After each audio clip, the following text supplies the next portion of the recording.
Good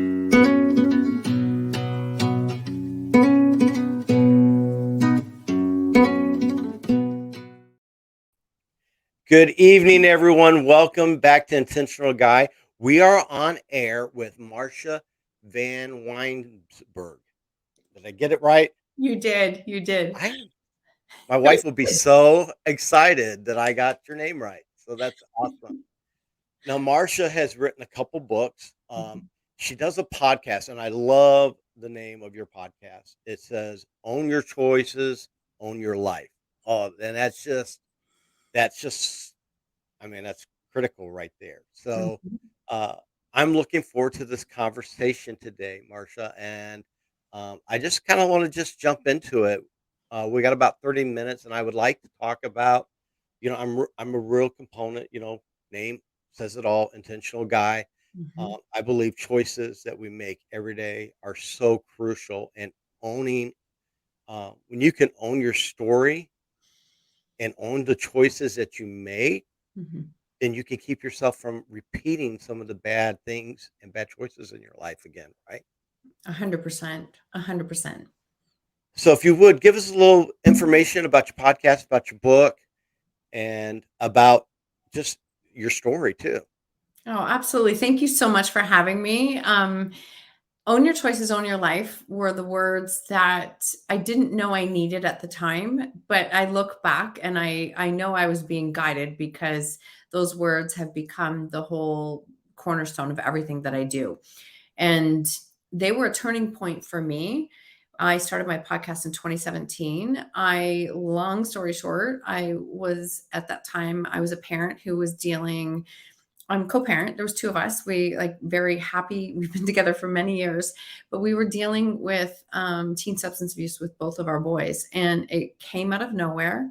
It came and it never left. It was not a phase. It only amplified no matter what we tried, no matter what we did.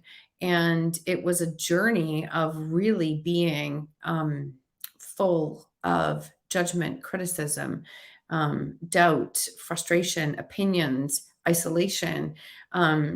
It was I don't even think I could ever really fully describe those years in our lives, and it became very, very isolating. And so I lost my voice. I did. And I just put the armor up, as Brene Brown would say, and I just hid. Yeah. And I hid from the world, but I was actively looking for solutions. So I was just trying to protect myself. But when we do this, when we put the armor up, we don't realize that we're actually feeding shame and we're feeding the judgment of others. We think we're protecting ourselves, but I actually would take it one step further and say we're isolating ourselves. And when we're isolating ourselves, then that there was a turning point where I remember sitting like literally under an armor with a turtle shell is how I used to think of it as. And I thought I'd protected myself. But as I looked around, I went, my problems are still here. And now I'm by myself. And this is not the answer. And so through a tremendous amount of work, one of the turning points for me was a counselor had said, if your boys came back to you, you need to be a springboard to support them. And you're not a springboard right now. You're barely a pile of quicksand. She Mm. was 100% right. And I was like, but how do I, like, I don't even recognize myself now. Like when we get to that space in our life, I didn't even recognize who I was anymore. And I'd lost every aspect of my life, or so I felt I had. And I said at that point, I don't know what to do. And she said, well, what choice can you own? Like, what choice can you own? And that started to become a really deep dive for me to understand the word choice and understand ownership. And I realize ownership can be a bit of a trigger word for some people, but I like to look at it that it's like, that's just taking radical responsibility for myself and the choices that I'm making. And ironically, it's what we all had to do, because I got to the space of when I owned my own choices, would say to my kids that your choices have led you here. If you want a different choice, if you want a different result, make a different choice. That's it. Yeah. There's no, it's really we can change. We actually can change things in our life that fast when we start to add up and stack up those choices every single day. And that comes down to intention, which is something that I love with the name of your show, Michael, is that I think of it, I don't write to-do lists, I write intention lists. And I call them intention lists. It's how do I choose to show up today? How do I choose to be my best version? And when things are not going in the direction that I want, I literally stop. One of my first things is stop and go, okay, what am I doing now that is supporting me? And am I living with intention? The answer is always no. It's always no. It's like, no, what do I need to do differently so that I can change that? So that's where it really started from. And Own Your Choices, Own Your Life. I felt this very strong calling that it was going to be a podcast in 2017. And back then, there wasn't a lot of podcasts happening. So it was a Right. very, as I had people say, "Do you even know what you're doing with the podcast?" I'm like, "No, but I'll figure it out." Like, I'm resourceful. I just wanted to create a space.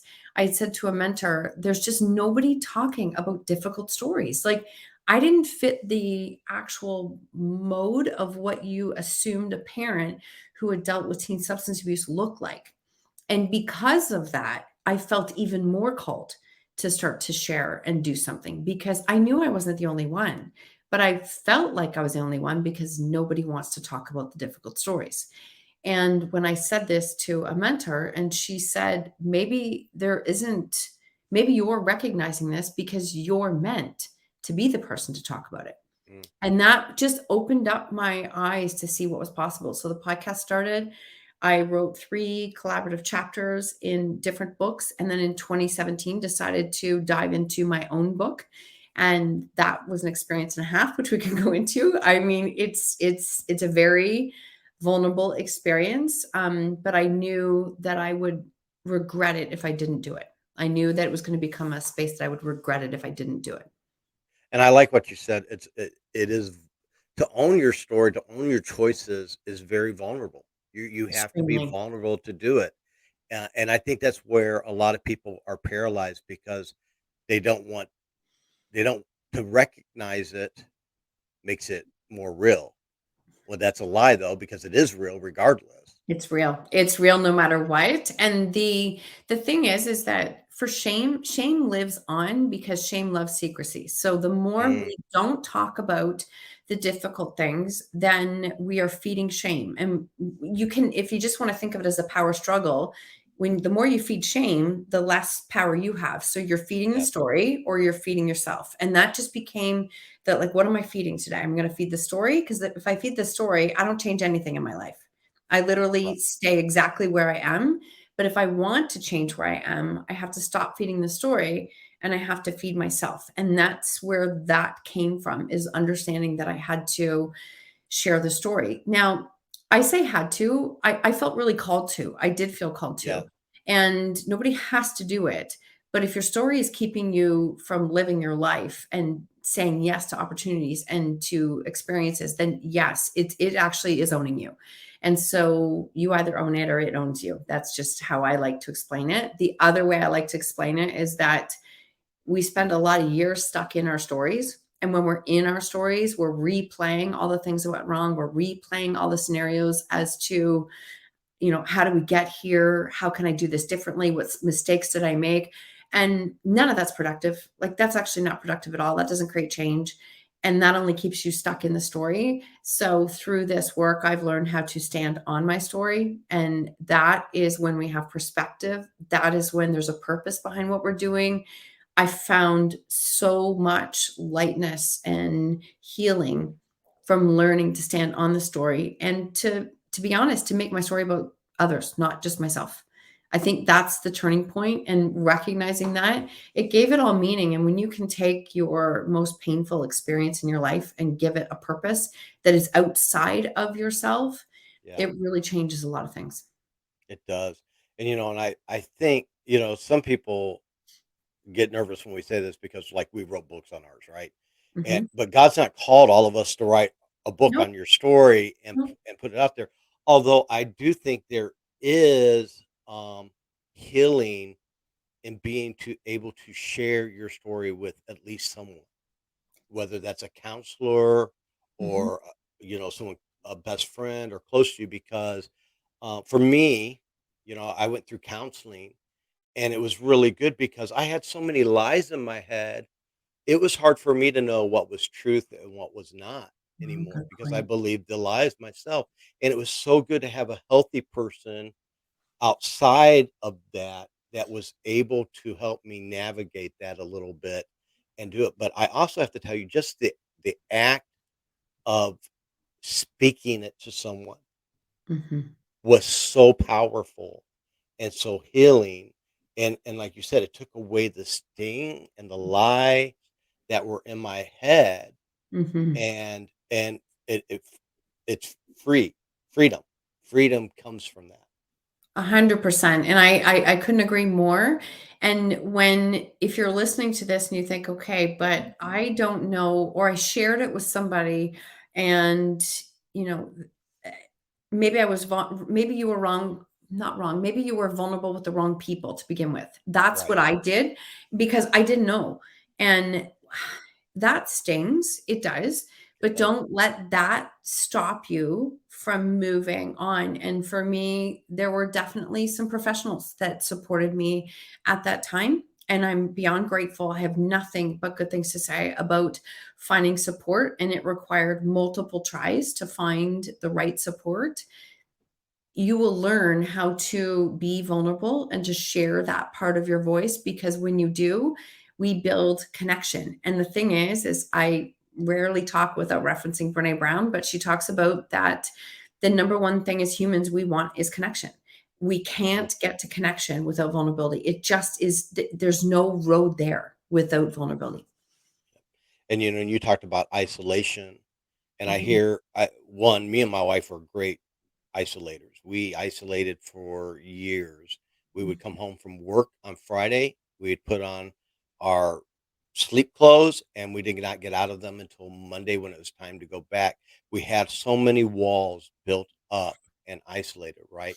mhm. And through the letters and phone calls that I get from people who are hurting and are lonely and stuff like that, um, I see these people tend to isolate, and it's hard sometimes.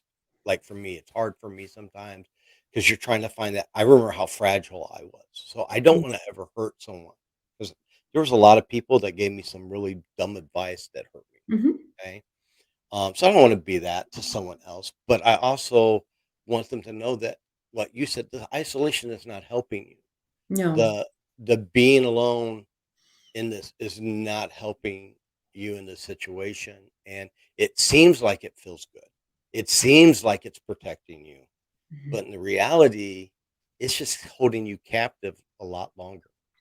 100%. It is extremely, it will not move you forward. We think it's safe, and as humans, when especially when we're in the middle of chaos, we want safety and we want the perception of safety. So we think that it's helping us, but it isn't. And I've had many people say, like, look at the amount of people you're surrounded with. You have so much support. You have so many incredible people.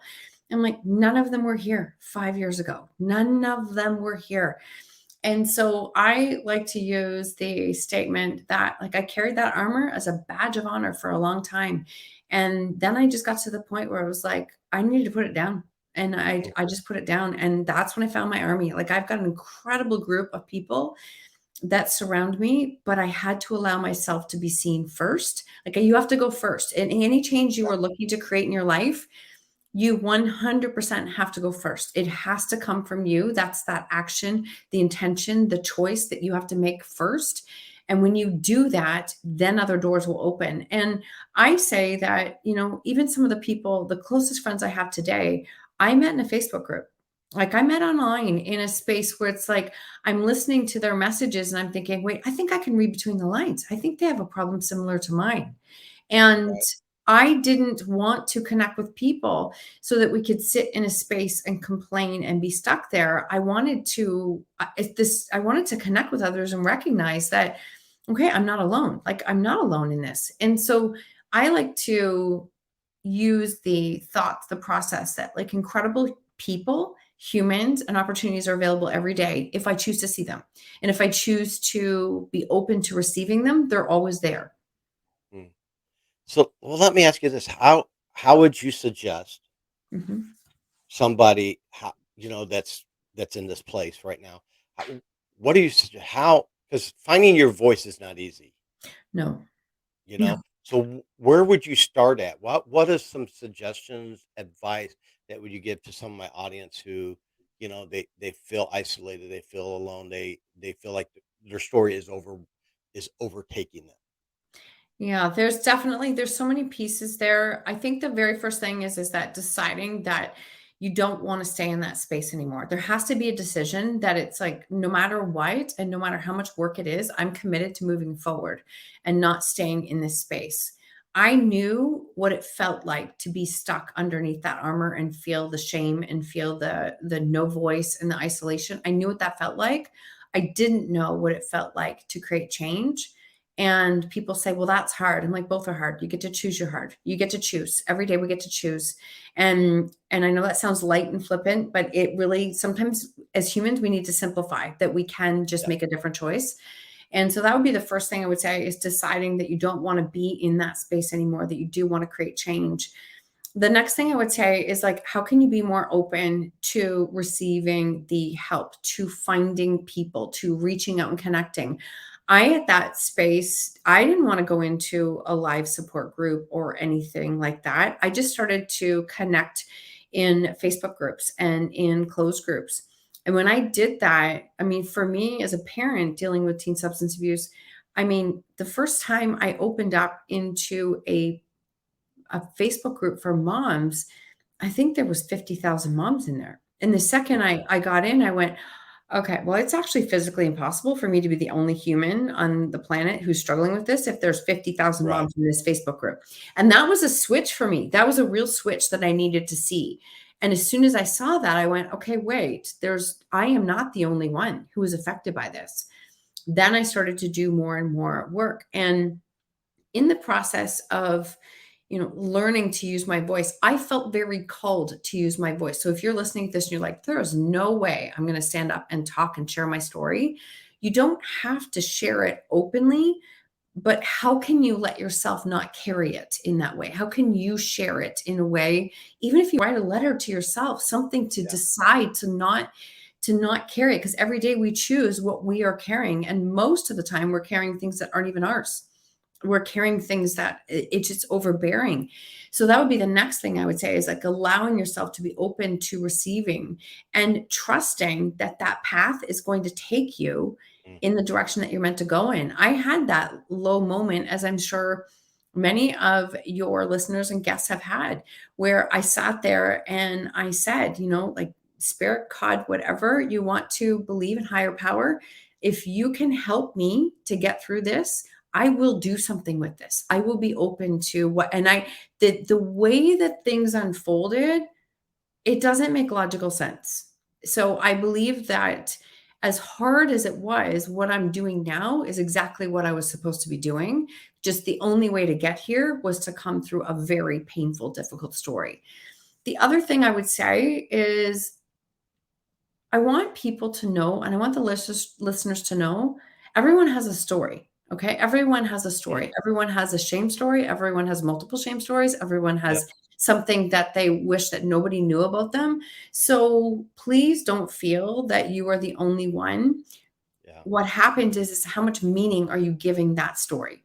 Because I gave my story a lot of meaning. And when I started to look at it differently and I started to share it and I started to share my experience with it, what happened is more people came to me and said, that's my story. And I've never shared it with anyone. Yeah.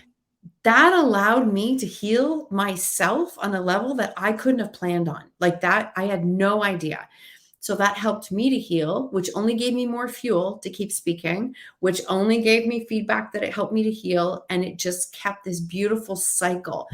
So we can't control the outcome. We can only choose to take one step at a time. Yep. And I like what my counselor kept telling me was, "This feels foreign to you because there's a lot of pain, there's a lot Mhm. of stuff, but you've got to trust the process. Yep. You have to trust the process because, what's because definitely what I'm doing isn't working, right? And Mhm. so, um, it was always trust that process because it's a journey. It is Mhm. really a journey to healing. Um, but I'm like you, there was so much power and so much healing given back to me once I started sharing my story. Because I was like you, I felt like nobody is as is as bad as me. Nobody I had that, like, nobody's gone through what I've gone through, you know? And then I'm amazed at how many people have similar stories to mine Mhm, and are finding strength because I was willing enough to obey and share my mhm. story, you know? And, you don't and for some people, I'm like, "Don't focus on, 'Oh, I gotta share my story.' Don't focus on that right now. Take the first step that you got today." And like you said, that's admitting that, you gotta have to want to have that change in your life, you know? Do you wanna continue to be stuck and miserable? That's the first step. So, "No, I don't." Okay, then, that's the first thing. The next thing is, now what are you gonna do about it? It might be see a counselor, might be Mhm, go talk to your minister, it might be talk to your best friend, mhm, you know? But when I wrote my book, I looked back and I truly saw where God had people all along the mhm. way for me, you know? In the sideline, rooting me on, waiting to help me, and it was just waiting for me to make the choice to accept it and to do it. That's so good, and I'm almost smiling because I can think it back to all the people that were on my path that it's like I felt like they literally came out of nowhere, they didn't.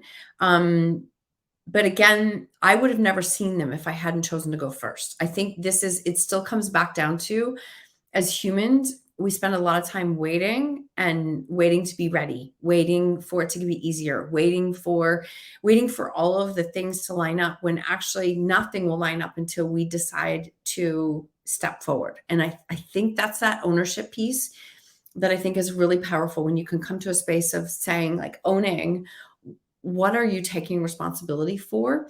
Yeah, And as we stated earlier, like one of the things that happens when it comes to, the awareness of something I want to change and owning what those choices are, but coming into the ownership piece, you need to learn how to own something without adding shame and judgment to it. We don't need to add an additional layer of shame and judgment to it.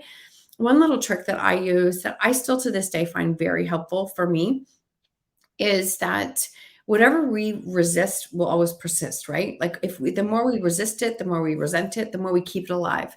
And much like shame. And so when I see those limiting beliefs, the mindset pop up, the feelings of like, ooh, I can't do this, or the feelings of fear of vulnerability, when I feel those things pop up, I literally, instead of shaming myself for those feelings to pop up again, which I did for a really long time, I personally add a little bit of sense of humor and I'm like, wow, that didn't take long, Marsha.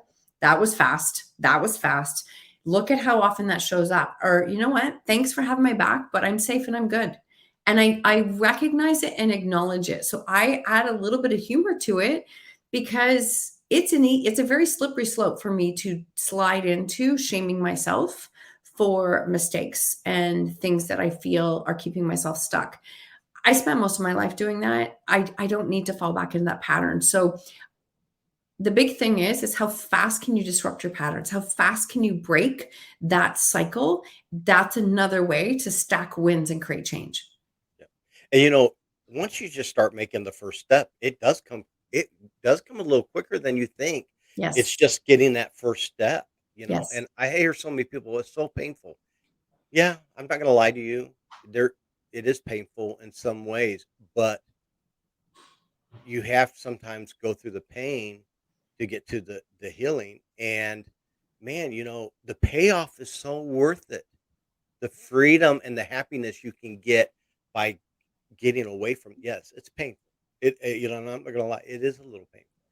It is, but as you get through it and as you have to, again, going back to humans like to be ready or we want it to be easier. Sometimes moving through that path is really painful. It's actually really uncomfortable. It's like you don't want to we spend so much time trying to make it look pretty when it's really just it's a crappy story we have to work through. Like we just have to work through it. There's no making it pretty. We just need to do the work.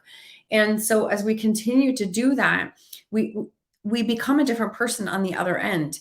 And Yeah, so even when I feel fear now, like we have built this proof of what we've come through. Like I gave a talk a few weeks ago, and I actually got really emotional when I started, which has been a while since I've been in that energy. But it hit me and dawned on me that I wouldn't be doing this work if I hadn't lived through the most difficult, awful time Yeah, in my life. And it led me here. Now, I do want to share one piece, though, is that when you come to this space of deciding that you do want to use your voice, you do want to share, or you want to do something different with your story, also know that a lot of people might not agree with that. Like, I grew up in an era where it's like, when I decided that I was going to write my own solo book and start a podcast, I would love to say that I had a ton of support in that. I did not. I did not. It was very much of, what are you thinking? We don't share these kinds of right. stories. We don't talk about these things. We put our smile on, we say it's good, and we move on. We don't share things like that. Yep. And my brain at that time was like, but that's what got us here, is that Right. mentality. I don't want to subscribe to that anymore. So there are times that it might feel like you have to stand alone. And that's what going first is standing alone. And that's okay. So I think back to how many people tried to talk me out of writing my book. I don't know where I don't know where I'd be as a person. I don't know where my business would be. I don't know the work and the purpose that I'm doing now, where any of that would be if I chose to listen to everyone else 4 years ago.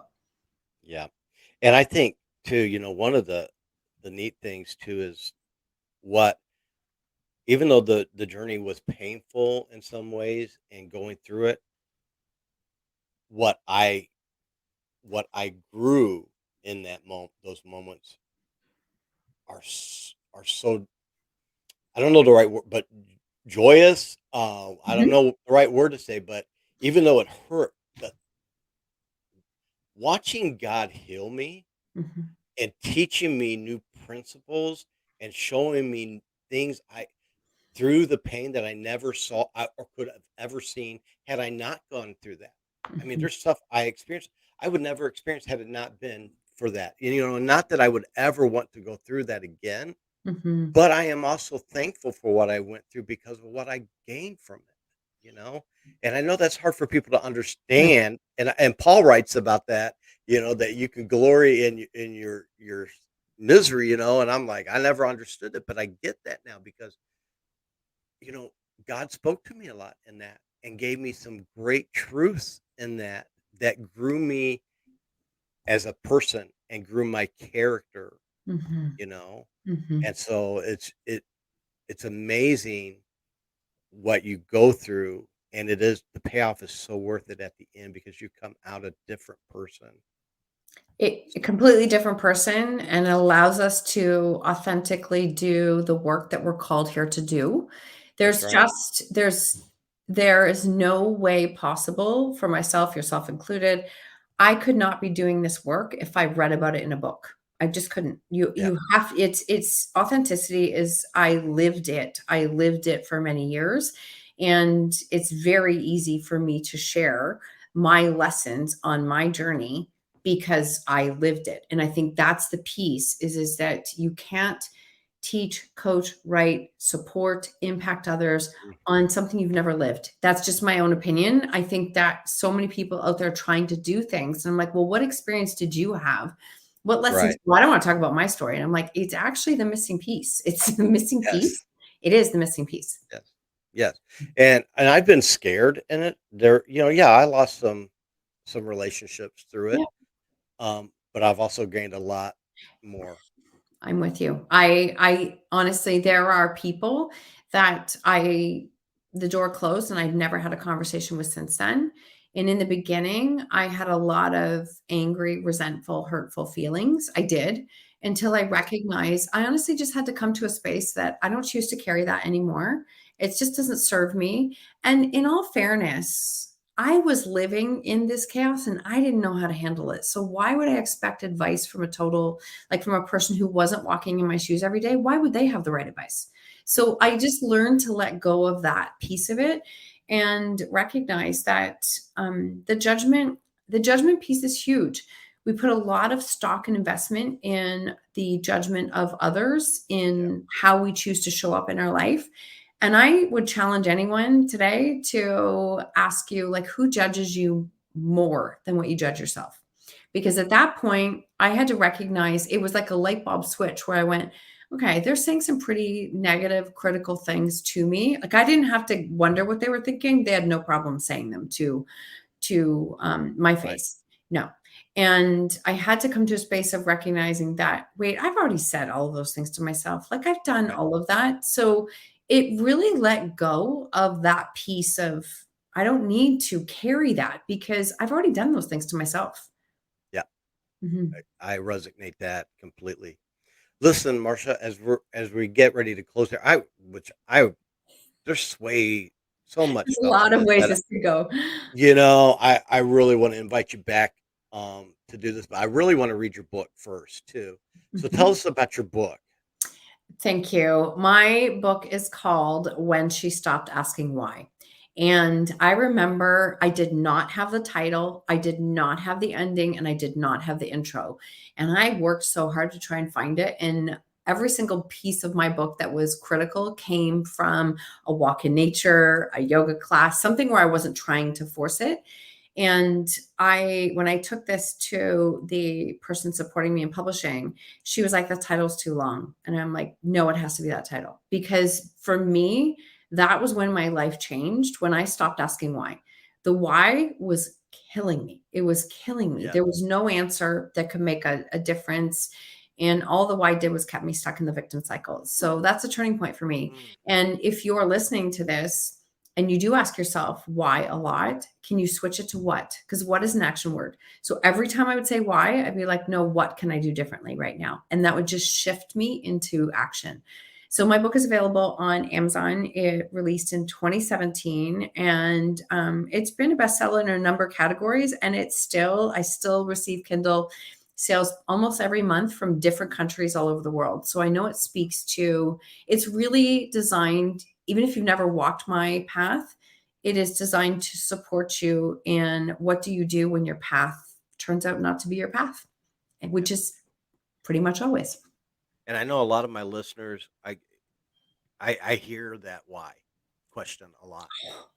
I hear that a lot. So, I'm going to put in our description a link to your book and everything like that with it, because I do think that that's I believe in having some great tools, Mhm, you know, mhm, and books are great tools. And when someone shares their story, I love a good redemption story. I love good stories where where we can see how I can learn from what you've learned. mhm. I don't have to necessarily go through everything that you went through to learn it because I can learn it now through your book.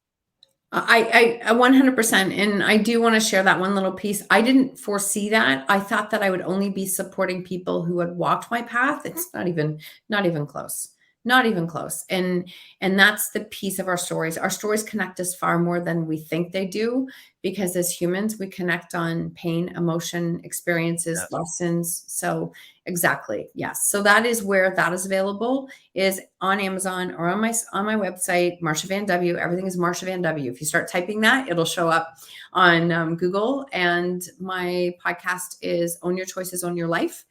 And I have a second podcast called Everybody Holds a Story. It's all about bodies and stories and Yes. how we change our story. Well, I appreciate you coming today on here. I'm excited about getting your book. My listeners know this. I was never a reader. Mhm, Um, I could tell you in the first 50 years of my life, I probably read 5 books, mhm, and now I'm 56 and I can't tell you how many books I've read in the last couple years. Uh, I just enjoy it now.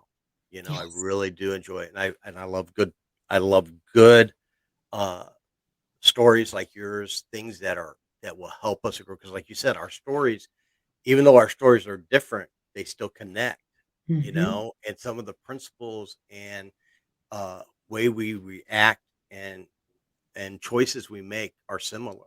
mhm. So I love that. I'm gonna ask my guys to read that, my viewers. I'm gonna order it and get that copy of it, and then I wanna bring you back Oh, I after I love it. read it and have a little bit more discussion on this. We have a thing called bonus talk, and so I'd really like to do that because that way I'm not really condensed down the time, but just really dive into to some of this because I think this would benefit more people than they realize. When you can own your choices, own your story, the freedom that comes from that is unbelievable, so I thank you so much for having me, and I couldn't agree more. Honestly, you don't know the level of freedom that is available until you start walking that path. And I know it was work to get here. I wouldn't trade it for a dime. Like, I would no, trade it for $1,000,000 because the feeling now that I have in my life and in my story and who I am is I'm a completely different person. yeah, And when I see people who knew me years ago, they're like, "You are so different now." And I'm like, "I know, yes, isn't it great?" Like, it's it great. is, it is. And and I said it earlier, I'll say it again. I would never want to go through what I did again, Mhm, but I am so thankful that God brought me through it and allowed me to learn the lessons that I've learned mhm, because I only thought I knew what freedom was. I only thought. And mhm, now I understand when people have that smile on their face and say, I'm free. It's mhm. not a word. It's not just, us blowing smoke. It it's a game changer. It is really freeing because no longer paralyzed to I was, and I'll quickly say I was letting the worst moments of my life define who I was. That's a great way to say it. No, and sadly, that's a great description. If you are listening and you're hearing that, are you letting your biggest mistakes that you want to call mistakes or define who you are? Like, and they're not who you are, they're what you've experienced. Yep. And so you can make those steps going forward because once I made that step going forward, I started changing my identity. My Mhm, identity started, and I get to choose that identity. I get to make it's on the choices I make from here on, right? mhm. Every And day. so it's about owning those choices. This is so good. I am telling you, I don't want to stop. I really like this. I'm looking forward to reading your book, and then you'll be hearing from me again. I really would love to bring you back on the show I would and love dive that. into this a little bit more. So, I would love well, that. Thank you so much for having me. thank you, and to my listeners, thank you guys for listening to us tonight. Until next time, just keep being intentional. We'll talk to you soon.